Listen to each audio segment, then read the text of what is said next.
लहसुन प्याज खाने वाले लोग तुलसी की माला पहन सकते हैं और इसके पहनने के क्या क्या नियम हैं? देखिए, अगर आप धार्मिक दृष्टि से बात करेंगे, धार्मिक दृष्टि से, तो लहसुन प्याज खा रहे हैं तो फिर तुलसी की माला ना पहने।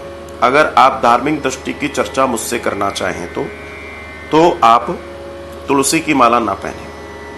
अब अगर आपको धार्मिकता से कोई लेना देना नहीं है, आप अपने मन के लिए पहनना चाहते हैं, तो जो पहन रहा है उसको कोई मना नहीं कर सकता, जो भी पहन रहा है उसको मना नहीं कर सकता, क्योंकि तुलसी की माला के बड़े नियम हैं, जिसमें सबसे बड़ी बात है शुचिता, शुद्धता, पवित्रता।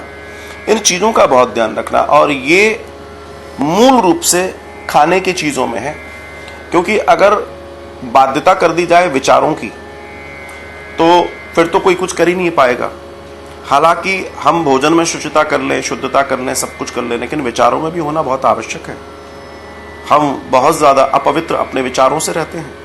हमारे विचार, हम उन विचारों को कंट्रोल नहीं कर सकते। अगर उन विचारों पे काम नहीं कर सकते तो सत्संग का हमें आसरा लेना पड़ेगा, सहारा लेना पड़ेगा। तो माला, अगर तुलसी की चर्चा कर रहे हैं, तुलसी बड़ी पवित्र है।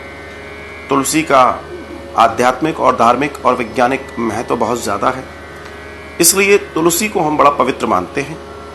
तुलसी सिर्फ तुलसी नहीं है, तुलसी भगवान की पटरानी है, रानी है। तो वो सिर्फ सामान्य नहीं है, भगवान श्री कृष्ण के साथ जो साथ साथ हैं, तो आप समझ लीजिए वो भी वही शक्ति हुई। तो उसको किसी इस तरीके से हम नहीं निर्वाह कर सकते हैं। तो मेरी निवेदन है आपसे कि अगर आपको लगता है कि इस बात को समझ सकते हैं तो समझिए।